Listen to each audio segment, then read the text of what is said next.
Okay, so we're back on. We've got a bonus thing. We kept talking about the Power Rangers, kept talking about what we would want to see out of a reboot or what you want to see out of a modern day Power Rangers movie.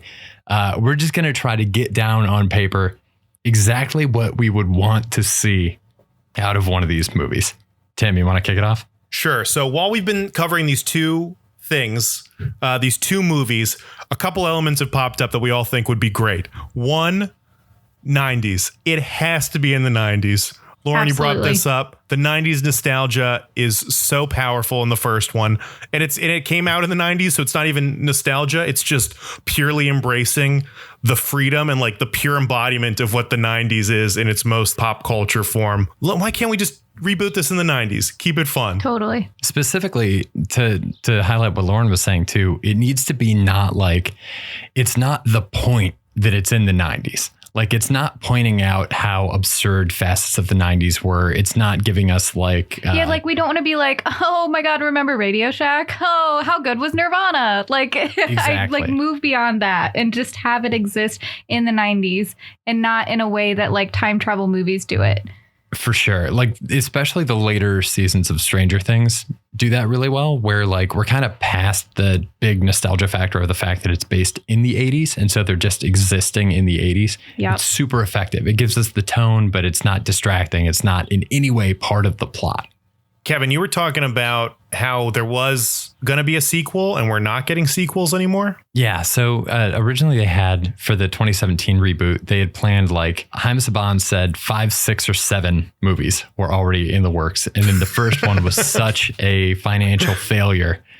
It made a box office of $142 million off of a budget of 108. They considered it such a big bomb that they didn't want to dump any other money into it. And all of those sequels were scrapped. There's apparently currently a new reboot in the works where they are going to do it in the 90s, but somehow time travel is part of it. Fucking get that out of there. Get the time travel out. It's in the 90s. We start in the 90s. We're there.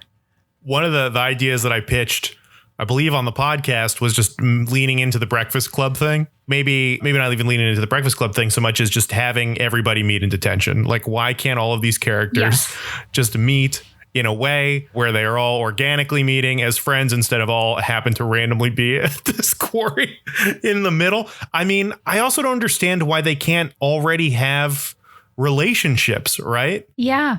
Absolutely. They all kind of know each other, but they don't really know each other, which is kind of cool for like one or two of them. Jason calls Kimberly in this, and she's like, that's weird. You've never said my name. You don't know who I am. But also, he's like the star jock and she was the star cheerleader. So how did they have no relationship whatsoever? It like literally doesn't make it. They have all the same friends. There's no way that they have never talked before.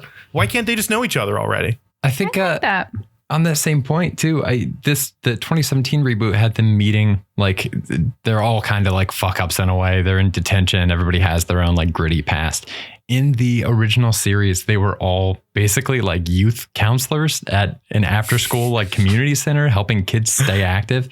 And it all kind of played into that whole like 90s, like, yeah, kids, you should go play outside today. Make sure you eat fruits and vegetables every day. I say lean into that shit too. Like, they can still meet being like camp counselors or working at a youth group or something like positive.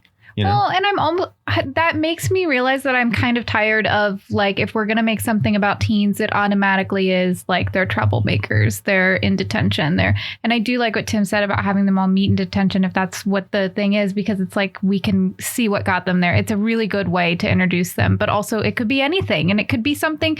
They don't have to be good. This is all making me think also of Freaks and Geeks in how like how well they do things in that show and kind of merge different groups of people from different like zones or I don't know, labels, and kind of get them all together.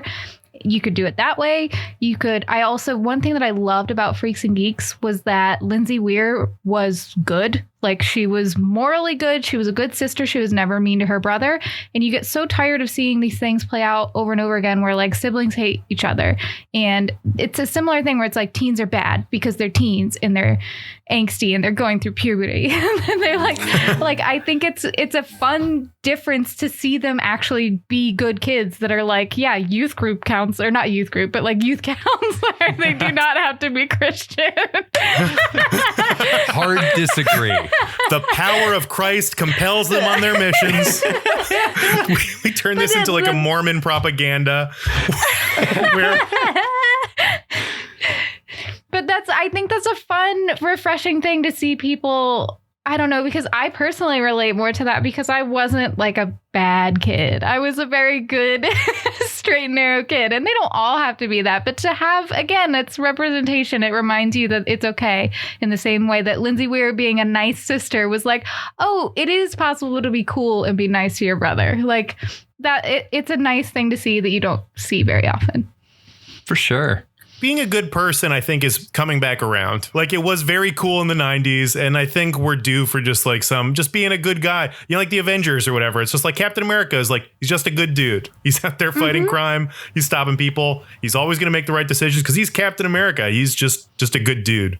I don't know why this couldn't start with, you're right, like Jason, quarterback of the football team, Zach, captain of the wrestling team, Kimberly, captain of the swim team, Billy, winning the science fair, Trini, master like in like debate club or like student government or whatever like that. Like each masters of their own world, and they're all just like kicking butt at whatever they do, and they've got different friends, but then they kind of know each other. That reminds me of the other thing that I loved about is it 21 Jump Street 21 where the like or is it 22 where the twist is that like nowadays in high school like people get along.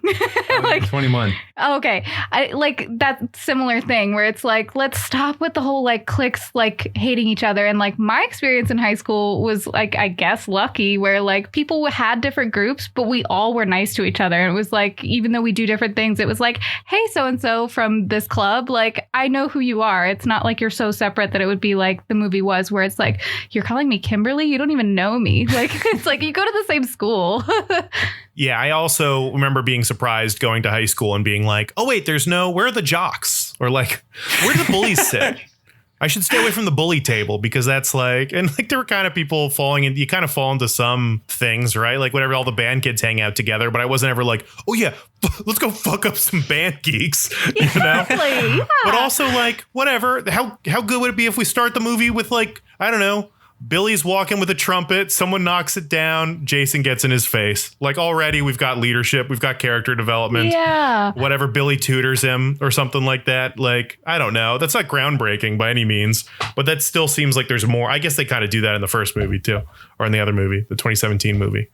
But it's done as a way that isn't showing like the compassion of Jason. It's done in a way that's like Jason swinging his dick around. And it's like it's right. Highlighting exactly the wrong part. They're doing the right thing for the wrong reason in the wrong way. I think we talked about this too. I think you got to preserve the campiness. You could make a perfect modern day reboot of the Power Rangers using the exact soundtrack from the 1995 movie. You don't need to change a goddamn thing. Like, you can keep it in its entirety. That was one good thing that I forgot to say about the 2017 one is they actually did play like a theme song. It wasn't the original theme song, but they did play the Power Rangers theme song, which was so funny because it's like, oh, this is like, okay, here's your corniness. We're just going to play a second of the song, and then we're going to show you these Zords that don't really look like the thing. So I think in our version, we have to play the song. We need big jams. We need the Van Halens. We need some bare naked ladies in there somehow. Yes, some ska. Oh my God, yeah. We need a fight scene to 1 week.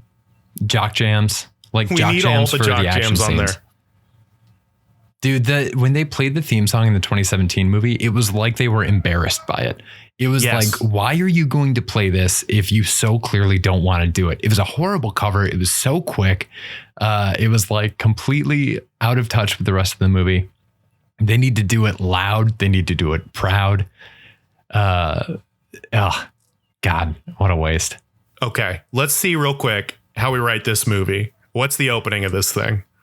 These guys are already friends. Do they meet? How do they meet together? We basically need these beats, right? We need to set up this villain, Rita Repulsa. We need a reason why she's like after Angel Grove, like to send these monsters. We need a reason why all the Power Rangers are together to get their powers and then fight her. That seems pretty simple. So let's start with Rita Repulsa. So in the opening credits of the show, they show this like giant disc being taken off of the ground, and Rita Repulsa had been trapped inside some kind of a like cavern for, I think, what's the line, like, after 500 years, I'm free. Yeah. So she's been sealed on the ground with some kind of a disc, 90s style, a lot of like Earth Day, like geology stuff, maybe like an archaeological dig. Like there's some kind of an archaeological dig that's happening in Angel Grove, and maybe the Power Rangers were volunteers on this thing for extra credit. Yes. Yeah, I was going to say extra credit. Mm-hmm. They're all going to college on whatever scholarships, and they need so much community service. Volunteer hours. Mm-hmm. Yeah. Oh, yeah, dude, because the volunteering stuff was everywhere in high school. Like, yeah. And you'd always be matched up with people that you never saw. I'm picturing them at like some groundbreaking ceremony, like before that or something like that, like all together. The backhoe goes into the earth and immediately hits this like disc, and everyone's like, what? Here's a question. Do we include Bulk and Skull like characters? Like some kind of like, like I feel like we missed that in the 2017 one where we didn't have any like comic relief characters that aren't Power Rangers, like some like school, like classmates of theirs. Absolutely. Also in the TV show, they were bullies, but they always ended up embarrassing themselves. They'd be like, we have a pie. We're going to hit Zach in the face with this pie. Then something happens. They end up hitting each other in the face with the pie, you know? Yeah. Yeah. It was crazy slapstick in the TV show. Like, we should bring that back. I know. Why not? Why not just have some gritty, like, bully there who just like, what if we made Bulk and Skull like super gritty and they're just like hardcore, but then they keep like eating shit. They're just like falling down in the background of like everything. I don't know. They should be falling down. They can also be like, and correct me if this is like deviating too much, but they could be that, or they could also kind of be like, I'm thinking of the character in Clueless that is like the skater kid who's just like, whoa, like they could be that kind of like vapid 90s, just like, hey, bro. And like, they're not like top brass enough to be one of the Power Rangers, clearly, but they're comic relief in that way where they're just kind of like, what's up? Like a Spicoli type character, just like skateboarding, surfing, having pizzas sent to class. I like that. I like kind of like a slacker. Yeah. A Spicoli take on them would be a blast. You're 100% right. Is like they were bullies, but they're really also just like comic relief in the background of like more serious stuff. So why don't like just make them like, you know, like chill stoner surfer guys who are just like hanging out, having a good time. And they're just in the background of all these scenes and they're like, whoa, the Power Rangers are here. And they end up helping somehow in a fight. That'd be great. I dig it. So we crush them. So Rita, they're doing a groundbreaking. They find Rita and she's out now. And now she's going to take over the world. Right? Is she starting with Angel Grove? Do we need a reason for her to be there? Or can she just like, she's taken over? I think, she's finally free and she's like maybe trying to like build up her power again, like take revenge on the world that once locked her away. Ooh, Angel Grove. Okay. Idea. Goldar. I think that's a good villain. That's a fun reference to just bring in Goldar right away. I think he was kind of like a big villain, like in the first season of Power Rangers or whatever, and then kind of became like comic relief. Angel Grove. They're breaking ground on this thing. They have a new gold statue of an angel. She brings it to life and it becomes this Gollum Goldar type thing. And then she makes it grow. And then that's the thing that she ends up fighting them with. And then she makes Goldar grow like that. I like that. Yeah, I think that's fun as hell. Because in the TV show, they would take a thing. They're like, oh, we're taking pottery class now. Oh, wait, now she's going to see the pottery thing. They're going to make a bad guy that's like about pottery or whatever. So like having it be the statue and they're in front of the statue, or they need something like that she can animate from the real world that they've all been around and then turn that into something that's attacking them. Oh, I like that. Big time. Okay. So how do we get them introduced to Zordon? How do we get them getting their powers? And we make it better than they did in the 2017 movie. What if they're just teleported to Zordon space?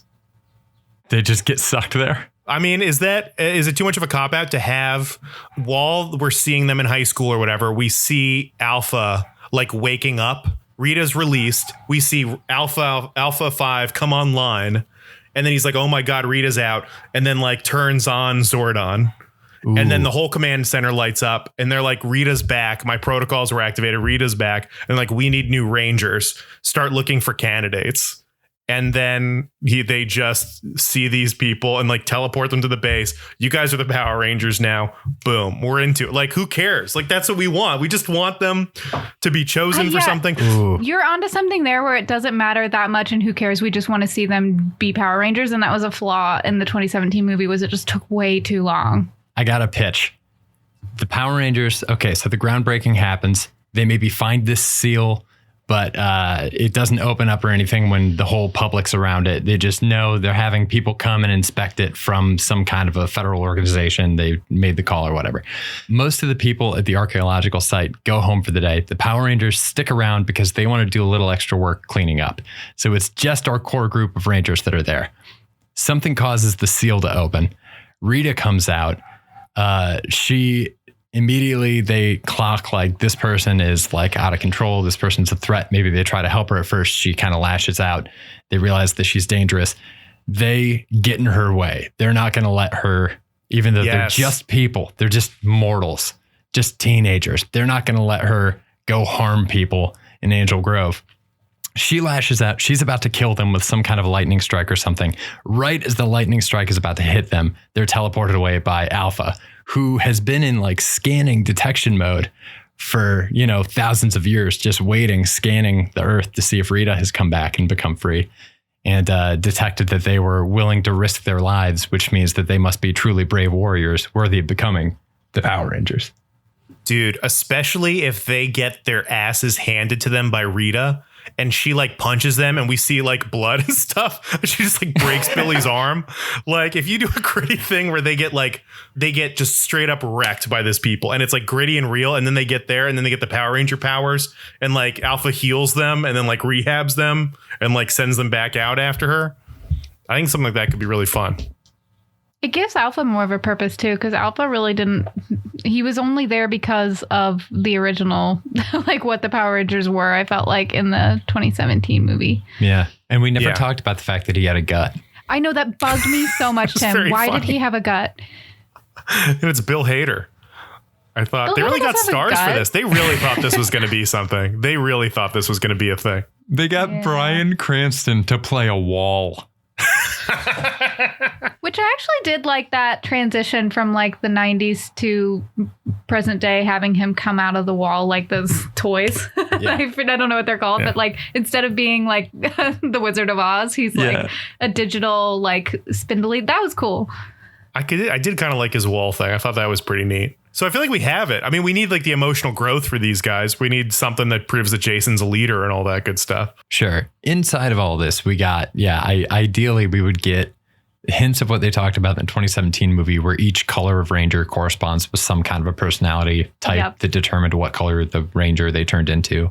Also, if we watch Jason play football and he's the quarterback, then that's showing leadership. I don't love that, but I mean, if we're doing the most like basic by numbers thing, where it's like he's the quarterback, like show him what does the quarterback do that's distinct from anything else. It's like, oh, they are the leader, right? Zach's a wrestler. What does that show? Zach never gives up. He's on his back. He's getting pinned. He doesn't. He reverses it. And or maybe there's a match where all he has to do is not get pinned and their team wins, and he doesn't get pinned. Like, easy. Billy's the brains or whatever. And he comes up with a unique answer to, like, it's easy to see these things and just show who these characters are. I mean, we need like a personality trait for the Yellow Ranger. I mean, maybe she's like an art student. Maybe she's like a really creative, artsy person.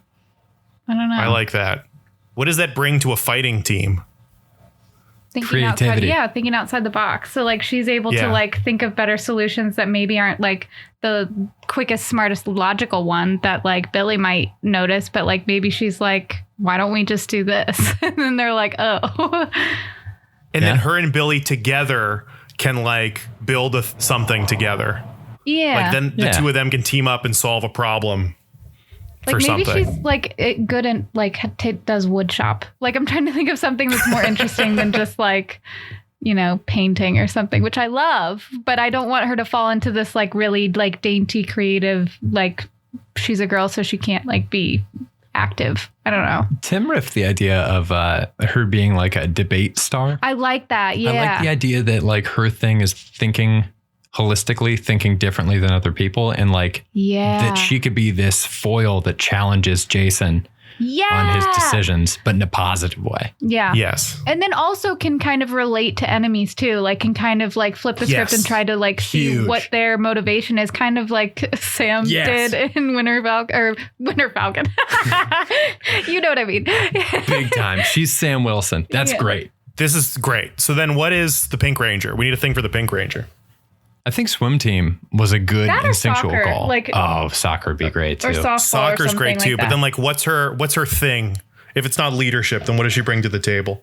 I mean, I liked how in the 90s when she was also another leader. Like there doesn't have to be just one leader. Like she was good at like being positive and being like, come on guys, let's go. And then like I guess we're kind of making the yellow one more of a communicator, but I feel like Kimberly in the 90s was, at least in the movie, very good at like representing the group, like where there might be a leader, but she's the one that's like when they show up somewhere, she's first and she's like, okay, where do we go? Like she's very like in it. Yeah. I mean, another, I'm wondering if we're mapping this onto Avengers too, if her role could be kind of like Black Widow in Endgame, where like she's kind of, I don't know, keeping everybody pulled together.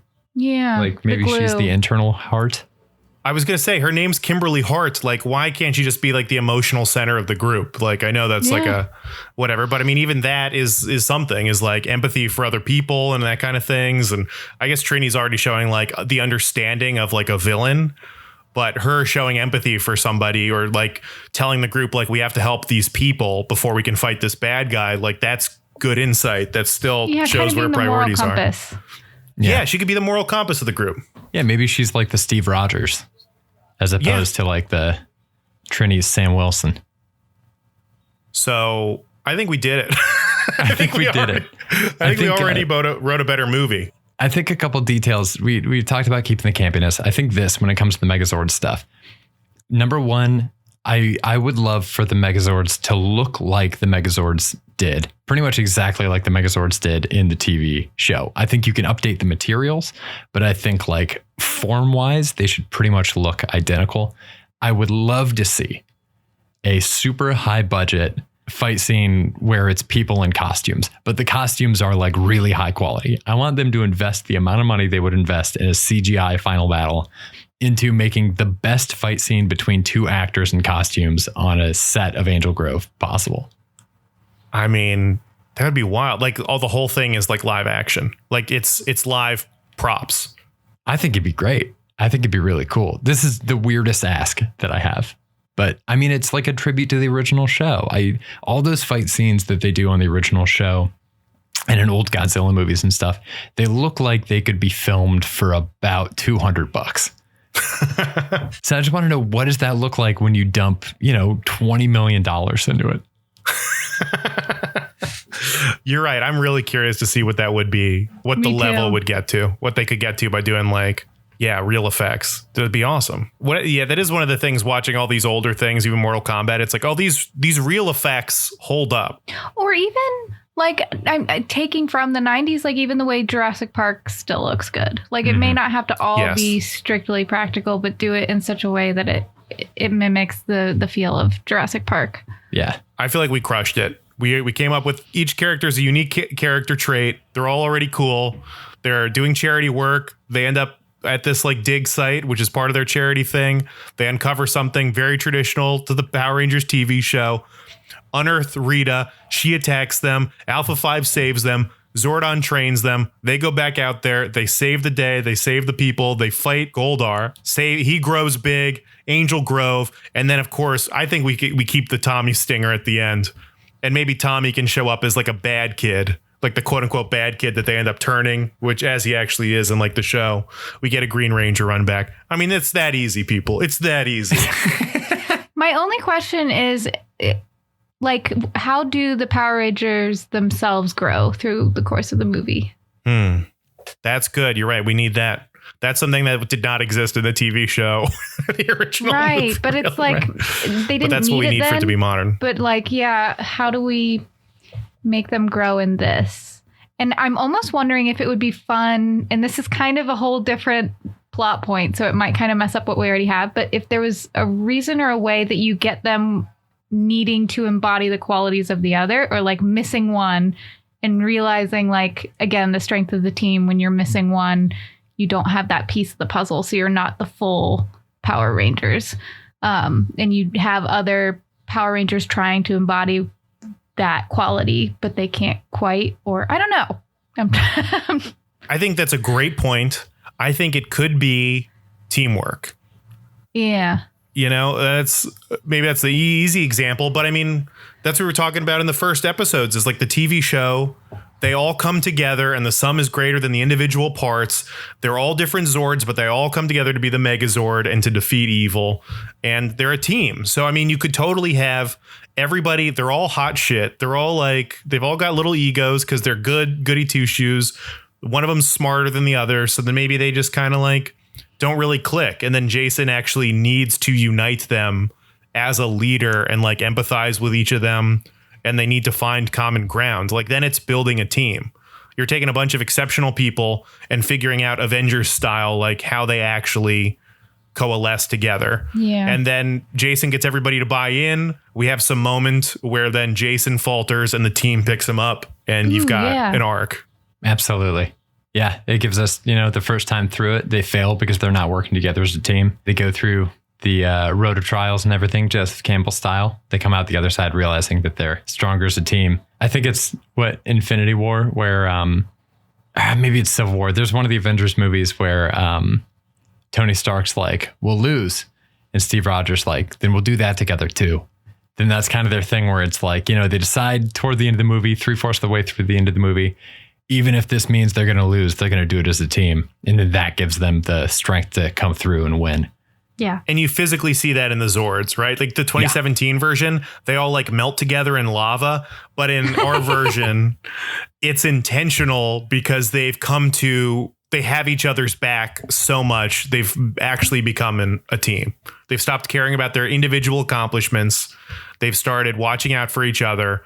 And then they're finally able to activate the Megazord sequence where all their Zords come together. And that's how they defeat Goldar. Yeah. Beautiful. I was going to say, just a quick side note to Kevin's point that he mentioned to me, in the 90s version of the movie, are they like separated like one person and a leg? In the 2017 movie, they totally are. They're supposed to all be in the same like room. Like when the Megazord forms, they're in the same room together. In the 2017 movie, they each stay kind of like close to their body part.